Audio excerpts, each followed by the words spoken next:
सहसा जेव्हा सरकारी शेती योजनांचा विषय निघतो ना, तेव्हा आपल्या डोळ्यांसमोर एक अत्यंत ठराविक आणि थोडंसं निराशाजनक चित्र उभं राहतं. अगदी बरोबर. एखादं छोटंसं अनुदानाचं पत्र किंवा बियाण्यांची एखादी पिशवी. हो ना. किंवा मग कर्जमाफीची ती प्रशासकीय पातळीवर रखडलेली लांबचक प्रक्रिया.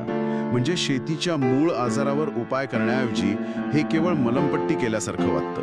नक्कीच. अशा योजनांमुळे मिळणारा दिलासा हा अत्यंत तात्पुरता असतो. पावसाळ्यापुरती तरतूद केल्यासारखं. शेतीचं अर्थकारण मुळापासून बदलण्याची क्षमता अशा तुटपुंजा मदतीत नसते. हो, केवळ तात्पुरता दिलासा. पण आज आपण ज्या विषयाचं सखोल विश्लेषण करणार आहोत, तो विषय हे चित्र पूर्णपणे बदलून टाकतो. द डीप डाईव्हच्या या नवीन सखोल चर्चेत स्वागत आहे.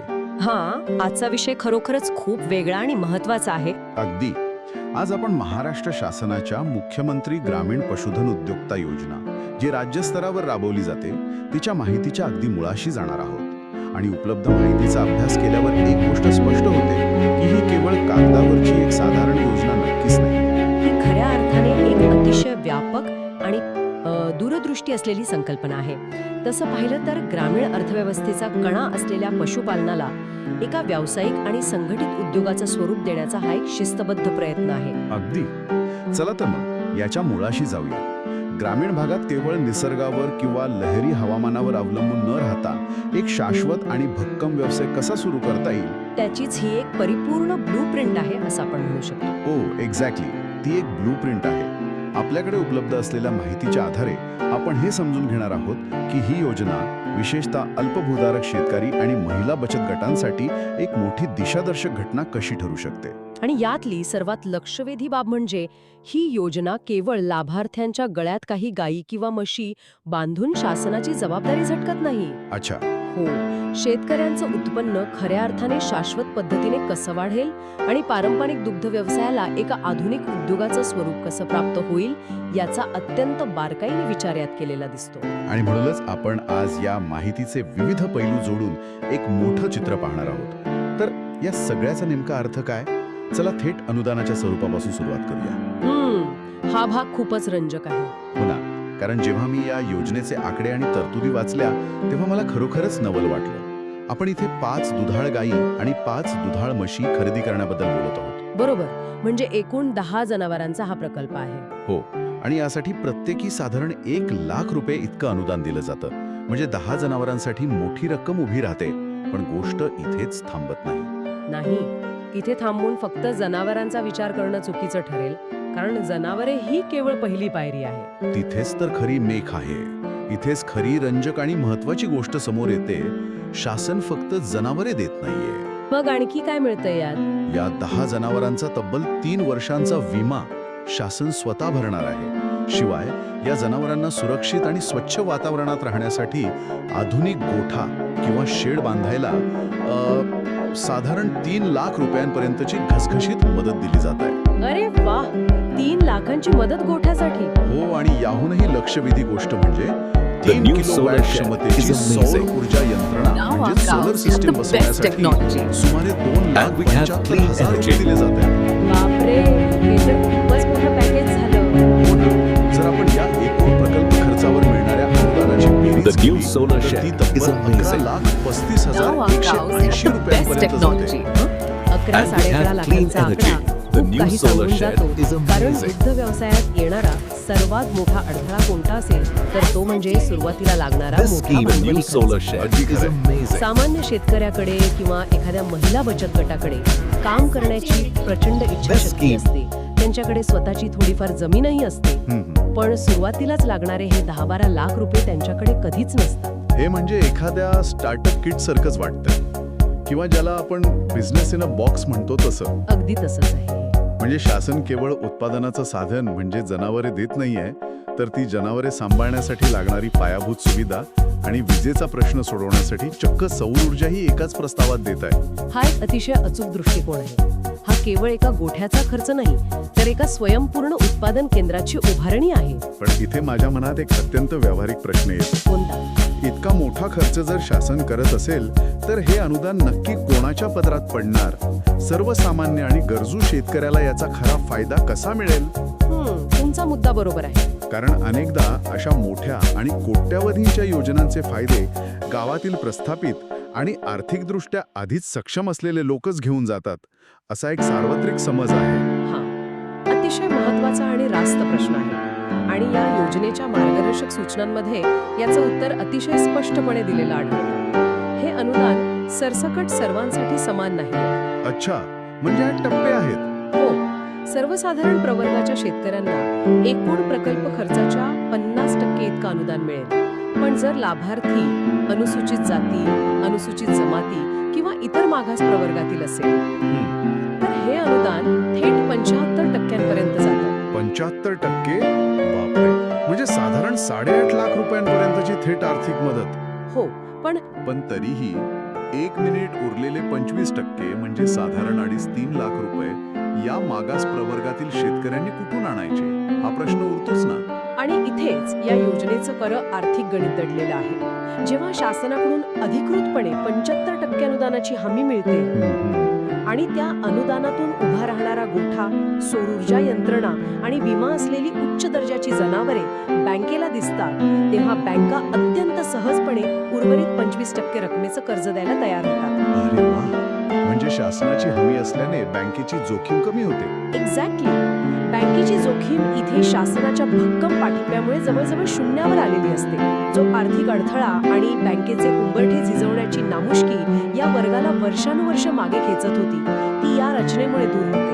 म्हणजे त्यांना थेट बाजारातील स्पर्धेत उतरण्याची समान संधी मिळते. हे खरोखरच लक्षवेधी आहे. हे अनुदान केवळ पैसे वाटप नसून बँकिंग व्यवस्थेचे दरवाजे उघडण्याची एक किल्ली आहे. अगदी बरोबर. पण मग हे सर्वसामान्य शेतकरी म्हणजे नक्की कोण पात्र आहे या योजनेसाठी?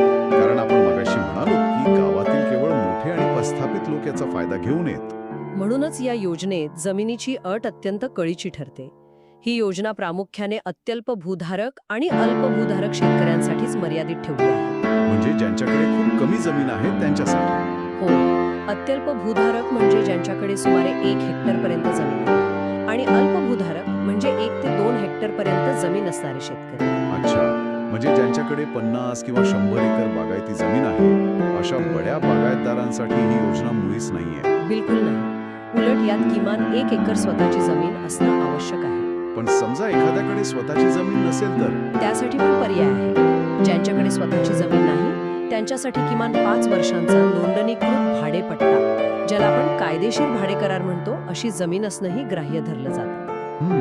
हा भाडेपट्ट्याचा पर्याय खूपच विचारपूर्वक दिलेला वाटतो मला. हो, कारण यामुळे अनेक जण पात्र ठरू शकतात. कारण ज्याच्याकडे स्वतःची जमीन नाही पण जो भाड्याने जमीन घेऊन कष्टाने व्यवसाय करू इच्छितो त्यालाही यात सामावून घेतला आहे. यामुळे गावात पडून असलेल्या जमिनींनाही एक व्यावसायिक मूल्य प्राप्त होईल. नक्कीच. आणि इथे मला अजून एक गोष्ट प्रकर्षाने जाणवली, ती म्हणजे यातील सामाजिक सक्षमीकरणाचा विचार. यात महिलांसाठी काय विशेष तरतूद आहे का? हो, तर महिलांसाठी 30% आरक्षण ठेवण्यात आलं आहे, विशेषतः महिला बचत गटांसाठी आणि दिव्यांगांसाठी ज्यांच्याकडे अधिकृत UDID कार्ड आहे त्यांच्यासाठी 5% आरक्षण. क्या बात आहे, हे खूपच चांगलं पाऊल आहे. आणि यातली सर्वात क्रांतिकारी आणि संवेदनशील अट जर कोणती असेल तर ती वनहक्कधारकांबाबत आहे. वनहक्कधारकांसाठी? त्यांच्यासाठी काय विशेष आहे? वनहक्क कायद्याअंतर्गत ज्यांच्याकडे जमिनी आहेत त्यांच्यासाठी जमिनीची ही किमान 1 एकरची अट पूर्णपणे माफ करण्यात आली आहे. हे नक्कीच एक मोठं आणि स्वागतार्ह पाऊल आहे. कारण वनहक्कधारकांकडे जे प्रामुख्याने आदिवासी आणि दुर्गम भागातील बांधव असतात त्यांच्याकडे परंपरेने कसण्यासाठी जमीन असते, पण त्यांच्याकडे नेहमीचे 7-12 उतारे नसतात. हो, आणि याच एका कागदपत्राभावी त्यांना बँकेचं कर्ज किंवा इतर सरकारी योजना मिळण्यात प्रचंड अडचणी येतात. त्यांच्यासाठी ही सवलत म्हणजे नव्या आर्थिक प्रगतीचे दरवाजे खुले करण्यासारखं आहे. नक्कीच. अशा बारीक तरतुदींमुळे ही केवळ एक पशुसंवर्धन विभागाची आर्थिक योजना न उरता ती एका व्यापक सामाजिक बदलाची नांदी बनते.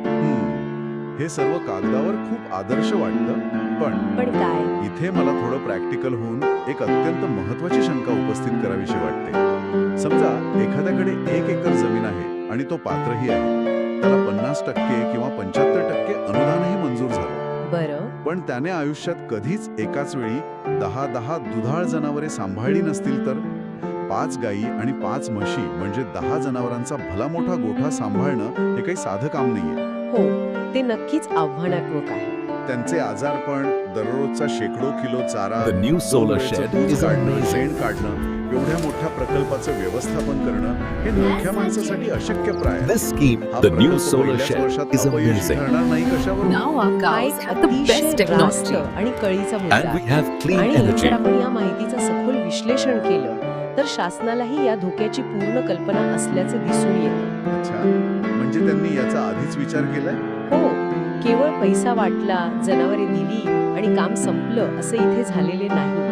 जर आपण याला मोठ्या चित्राशी जोडलं तर त्यांनी ही जोखीम टाळण्यासाठी प्रशिक्षण किंवा अनुभवाची सक्ती केली आहे. प्रशिक्षण म्हणजे कशा प्रकारचं प्रशिक्षण? कागदपत्रांमध्ये अत्यंत स्पष्टपणे नमूद केलं आहे की पशुपालन किंवा दुग्ध व्यवसायाचं सरकारी किंवा निमशासकीय संस्थेकडून घेतलेलं प्रशिक्षण प्रमाणपत्र अर्जासोबत असणं आवश्यक आहे. आणि जर ते नसेल तर किमान 2 वर्षांचा प्रत्यक्ष दूध व्यवसायाचा अनुभव ग्राह्य धरला जाईल. त्यासाठी स्थानिक पशुवैद्यकीय अधिकारी किंवा अधिकृत दूध संस्थेचं प्रमाणपत्र लागतं. पण इथेच मला थोडा विरोध करावासा वाटतो. का बरं? एखाद्या सरकारी संस्थेतून 15 दिवसांचं प्रमाणपत्र मिळवणं आणि प्रत्यक्ष गोठ्यात पहाटे 4 वाजता उठून 10 जनावरांचं व्यवस्थापन करणं यात जमीन आसमानाचा फरक असतो. केवळ एका कागदाच्या तुकड्यावर हा एवढा मोठा व्यवसाय यशस्वी होईल याची खात्री कशी देता येईल? तुमचं म्हणणं तंतोतंत खरं आहे. केवळ प्रशिक्षण प्रमाणपत्र ही यशाची हमी असू शकत नाही आणि म्हणूनच या योजनेची जी अंमलबजावणीची पद्धत आहे ती यावरचा खरा उपाय आहे. अंमलबजावणीची पद्धत? हो, हा अंमलबजावणीचा टप्पाच एक प्रकारची दुसरी आणि अत्यंत कडक चाळणी म्हणून काम करतो. ते कसं? आपण अंमलबजावणीच्या या टप्प्याकडे सविस्तर वळायलाच हवं, कारण इथेच अनेक योजना कागदावरच राहतात किंवा भ्रष्टाचाराची शिकार होतात. मला या अनुदानाच्या वाटपाची पद्धत खूप वेगळी वाटली. हे अनुदान एकाच वेळी किंवा थेट बँक खात्यात एकदा जमा होत नाही, बरोबर? बरोबर. हे अनुदान 2 वेगवेगळ्या हप्त्यात दिलं जातं आणि हा निर्णय अत्यंत व्यवहार्य आणि विचारपूर्वक घेतला गेला आहे. हो, मी वाचलं.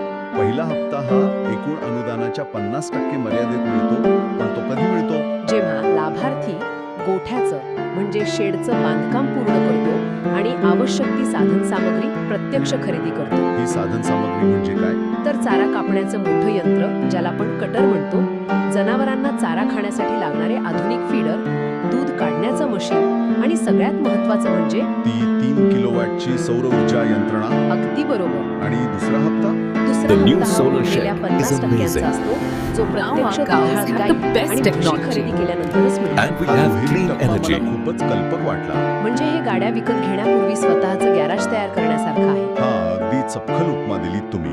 कारण विचार करा, आधी जनावरे आणली आणि शेडच नसेल तर ती उच्च दर्जाची जनावरे उन्हा पावसात नक्कीच आजारी पडतील.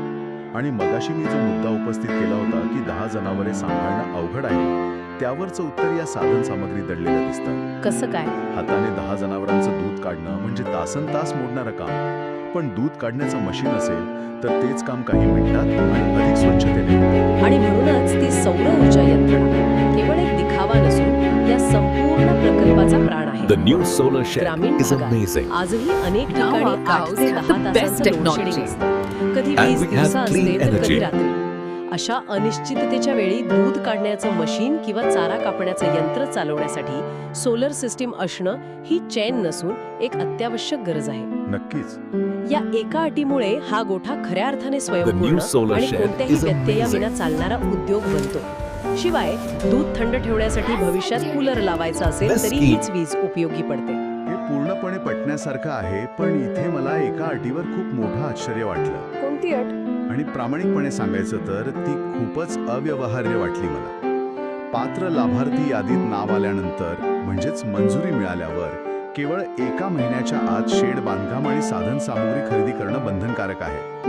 फक्त 1 महिन्याची मुदत. ग्रामीण भागात एवढ्या वेगाने बांधकाम मजुरांना शोधणं, सिमेंट पत्रे आणणं, बांधकाम पूर्ण करणं आणि सौर यंत्रणा बसवणं हे अत्यंत आव्हानात्मक नाही का? मला तर ही अट जाणीवपूर्वक जाचक बनवल्यासारखी वाटते. वरवर पाहता ती नक्कीच जाचक वाटू शकते, पण या योजनेच्या प्रशासकीय आणि मानसिक बाजूचा विचार केला तर ही 1 महिन्याची अट योजनेत गती आणि गांभीर्य आणण्यासाठी अत्यंत महत्वाची आहे. गांभीर्य?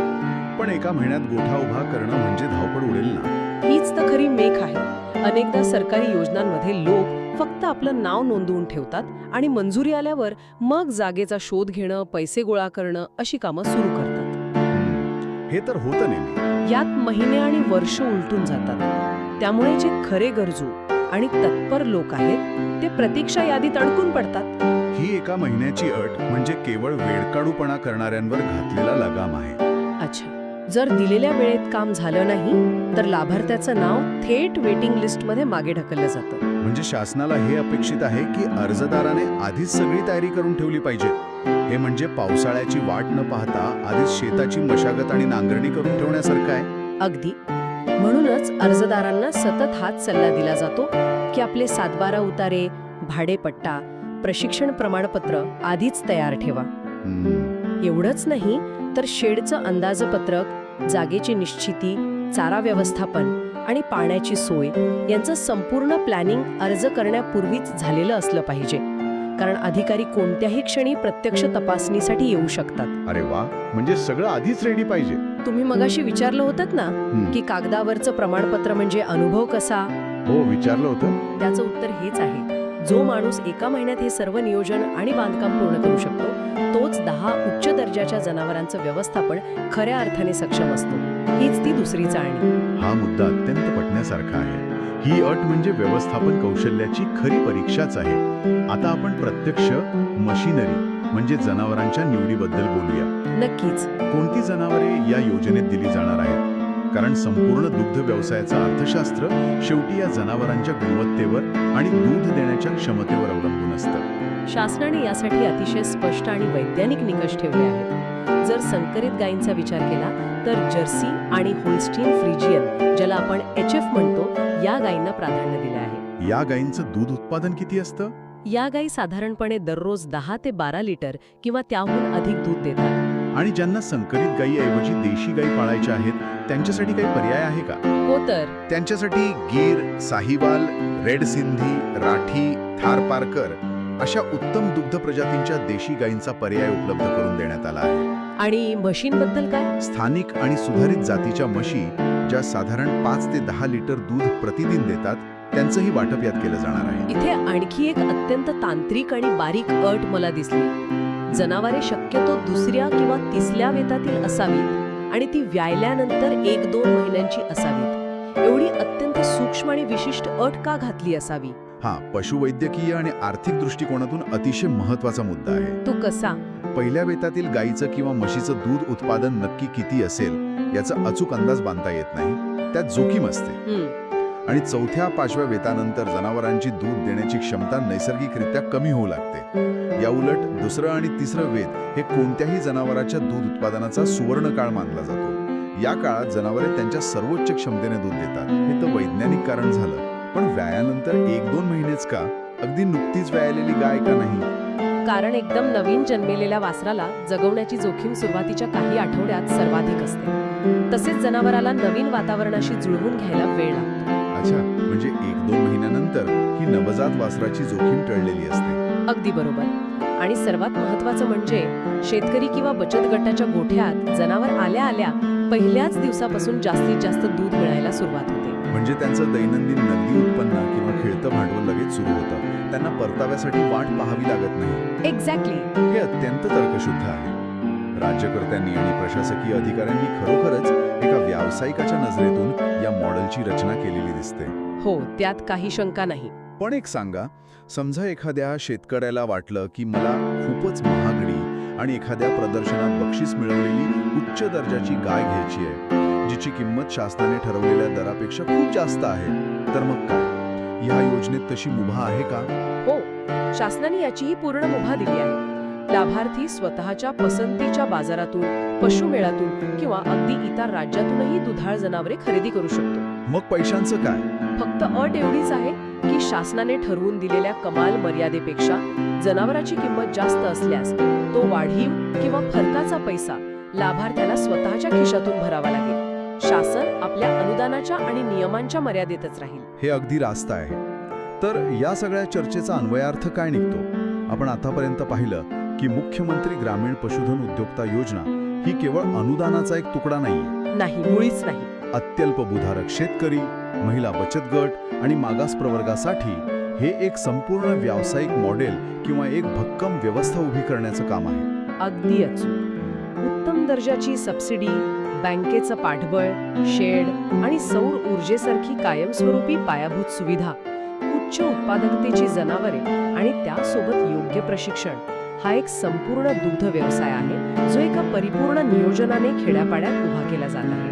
मग जे लोक आता हे ऐकत आहेत किंवा ज्यांच्या ओळखीचे लोक या क्षेत्राशी संबंधित आहेत, त्यांच्यासाठी या माहितीच्या आधारे नेमका काय सल्ला असेल? त्यांनी तातडीनं काय पावलं उचलली पाहिजेत? सगळ्यात महत्त्वाची गोष्ट म्हणजे वेळ न दवडणे. सर्व आवश्यक कागदपत्रांची जुळवाजुळव करणे, स्वतःचा किंवा भाडेपट्ट्याचा सातबारा उतारा, प्रशिक्षण किंवा अनुभवाचं प्रमाणपत्र, बचत गट असेल तर त्यांची अधिकृत कागदपत्रे, दिव्यांग प्रमाणपत्र हे सर्व अद्ययावत करून एका फाईलमध्ये तयार ठेवा. आणि लवकरात लवकर आपल्या तालुक्याच्या किंवा जिल्ह्याच्या पशुवर्धन कार्यालयात जाऊन प्रत्यक्ष अधिकाऱ्यांची भेट घ्या. कारण अशा योजनेमध्ये अर्जाचा फॉर्म भरणं, शेवटची तारीख कोणती आहे आणि ती प्रक्रिया पूर्णपणे ऑनलाईन आहे की ऑफलाईन हे अचूक समजून घेणं खूप गरजेचं असतं. आणि जसं आपण मगाशी बोललो, गोठ्याचं बांधकाम आणि जागेचं प्लॅनिंग प्रत्यक्ष अनुदान मिळण्याआधीच कागदावर आणि जागेवर तयार असलं पाहिजे. नक्कीच. तर या अत्यंत सखोल आणि माहितीपूर्ण चर्चेच्या शेवटी येताना मला एका वेगळ्या आणि अधिक मोठ्या चित्राकडे लक्ष वेधायचं आहे. कोणता विचार? आज आपण पाहिलं की या एका योजनेमुळे भविष्यात ग्रामीण भागात एकाच वेळी शेकडो हजारो अत्याधुनिक गोठे उभारले जातील.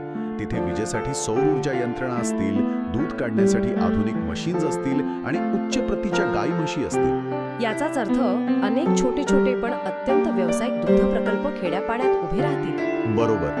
आणि इथेच विचार करण्यासारखी एक अत्यंत महत्त्वाची गोष्ट निर्माण होते. जेव्हा एवढ्या मोठ्या प्रमाणावर उच्च दर्जाचं दूध खेड्यापाड्यात स्थानिक पातळीवर अत्यंत व्यावसायिक पद्धतीने तयार होऊ लागेल, तेव्हा भविष्यात ग्रामीण अर्थव्यवस्थेचं चित्र कसं असेल? हा खरोखरच मोठा प्रश्न आहे. हे जे छोटे मायक्रो डेअरी हब्स तयार होत आहेत, ते भविष्यात मोठ्या आणि प्रस्थापित कॉर्पोरेट दूध कंपन्यांच्या पुरवठा साखळीला केवळ दूध पुरवणारे एक छोटे घटक बनून राहतील, की ही पारंपरिक साखळी तोडून हे सर्व महिला बचत गट आणि छोटे शेतकरी स्वतः संघटित होऊन एकत्र येऊन या मोठ्या कंपन्यांनाच थेट टक्कर देतील? हा खरोखरच अर्थव्यवस्थेच्या दृष्टीने विचार करायला लावणारा एक मोठा मुद्दा आहे. किंवा कदाचित हे सर्व छोटे व्यावसायिक एकत्र येऊन भविष्यात स्वतःचाच एक भव्य आणि विश्वासार्ह ब्रँड बनवतील.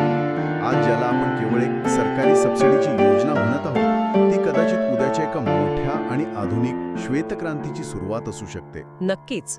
आणि ग्रामीण भागात नवीन कॉर्पोरेट स्पर्धक जन्माला येण्याची ही नांदी असू शकते. जे लोक हे ऐकत आहेत त्यांनी यावर नक्की विचार करावा. आणि याच एका प्रगल्भ आणि भविष्याकडे पाहणाऱ्या विचारासोबत आजची ही सखोल चर्चा आपण इथेच थांबूया. पुन्हा भेटूया अशाच एका नवीन, रंजक आणि माहितीपूर्ण सखोल विश्लेषणासह. तोपर्यंत नवीन गोष्टी पाहत रहा, दर्जेदार माहिती वाचत रहा आणि नेहमीप्रमाणे विचार करत रहा. धन्यवाद.